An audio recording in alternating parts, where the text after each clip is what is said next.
to show you how I put together this adorable little vintage inspired snow globe. And you can see it's just a few pieces, and basically what I've done is I found little pieces that I liked together, and I just glue gunned them into the bottom of the jar. And then I gently scooped the fake snow all around with a big spoon. So I'm going to attempt showing you how to put one together yourself. To start, you're going to want to have just a collection of the little miniatures that you think you want to work with, and then it's a process of matching your miniatures to your jar that you're using and getting all the pieces together. So let me kind of show you how to put one together. I'm going to start, I think, with this mason jar, and I have this little deer who's kind of a taller piece. So the way I start with this is I get out my pieces. Oh, his leg is broken. Oh no! His little leg has come apart. So I guess the first thing we're going to do is we're going to do some surgery and try to glue gun his leg back on, which is not ideal, and I'm not going to take him back because it's Saturday and this was the last one like this. So I'm going to try and fix him. Let's see if I can get the glue gun to put the leg back on. Okay, so it's not a perfect little deer, but I did get the leg back on. So we're just going to figure out how we're going to fit everybody or everything that we want into the jar. And I'm going to use this jar. This jar was actually my honey came in it. I buy honey from my little farm market, and that's the jar it came in, so I'm reusing it. And the first thing I'm going to do is see what will go in there. That's a little tall. Let's try another one. Let's see what that. And that one that's a good height. So that goes in there pretty well.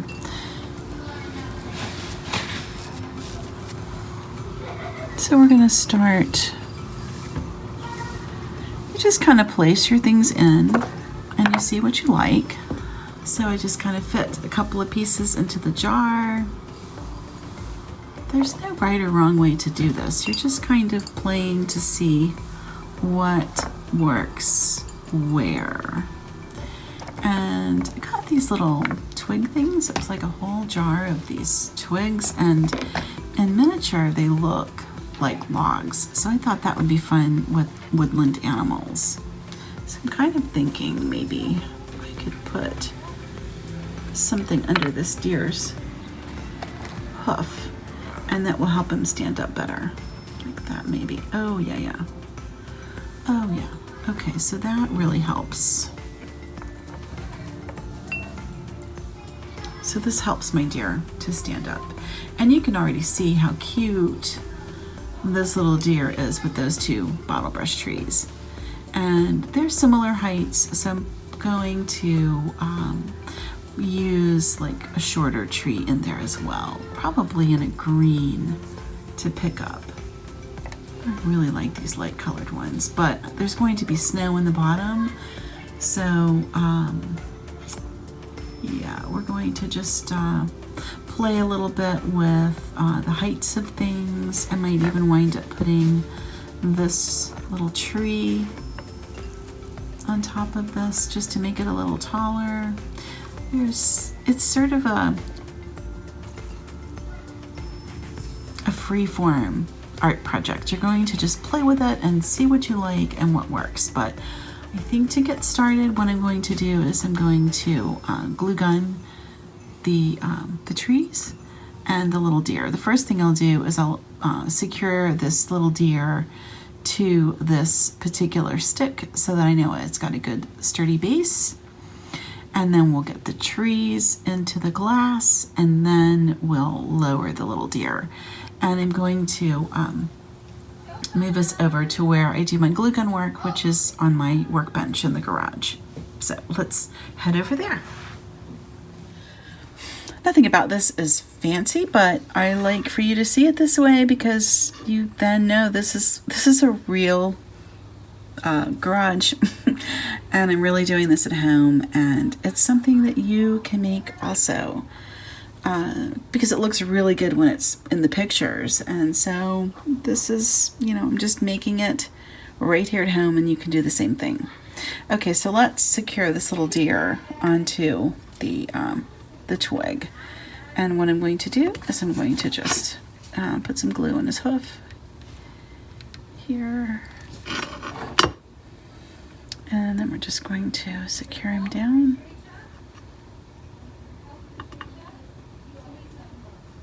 Okay, and we'll just let him dry. And I mean, look how cute that is. That's already, oh, it's already perfect, isn't it? Okay, let's just put him over to the side where he has a chance to dry and set up. And then when you're working in these jars, what you want to do is be mindful of where the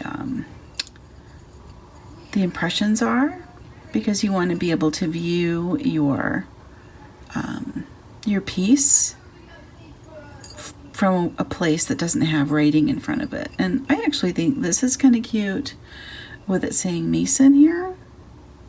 I think it just gives it a little character. So what I'm going to do is I'm going to have that be the front of my piece. So the first thing I'll do then is just secure this tree to the bottom. So I'm going to glue gun. And you're going to use a lot. This is not a time to be stingy with a glue gun. So we'll just put it in there.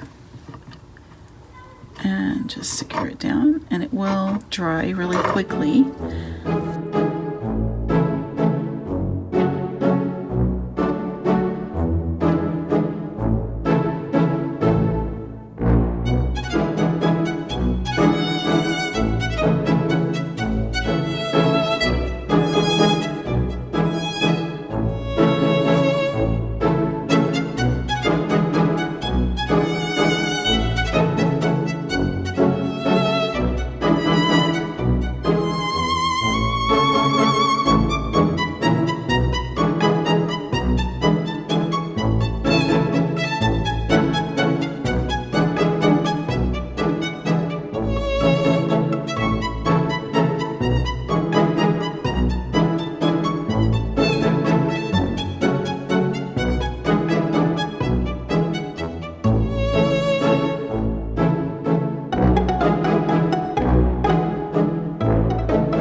For this one, I'm going to use this other little jar, and you can see it's got writing.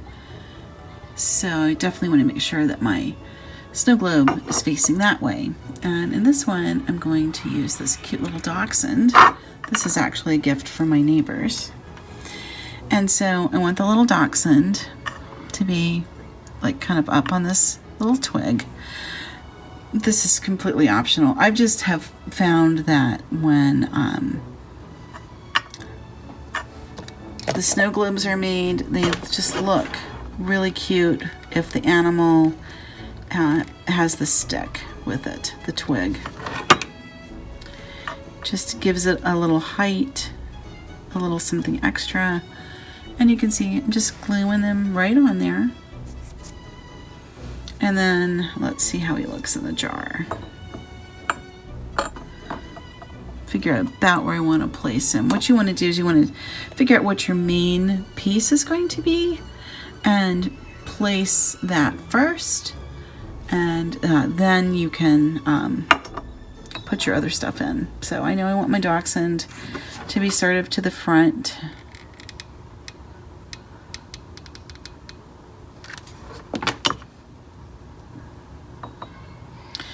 this jar is a bit easier to work with. So I like that because now my little dachshund is right in the front of the jar. And then I'm going to put these little Christmas trees in behind him.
I think that snow globe is done. Put the top on. And isn't that cute? So that's going to be something I give them as their Christmas gift. And I think it's really cute. So those are just like 2 of the little snow globes that I've made. I hope that you enjoyed this little tutorial and that it inspires you to make some of these yourself. They're so darling.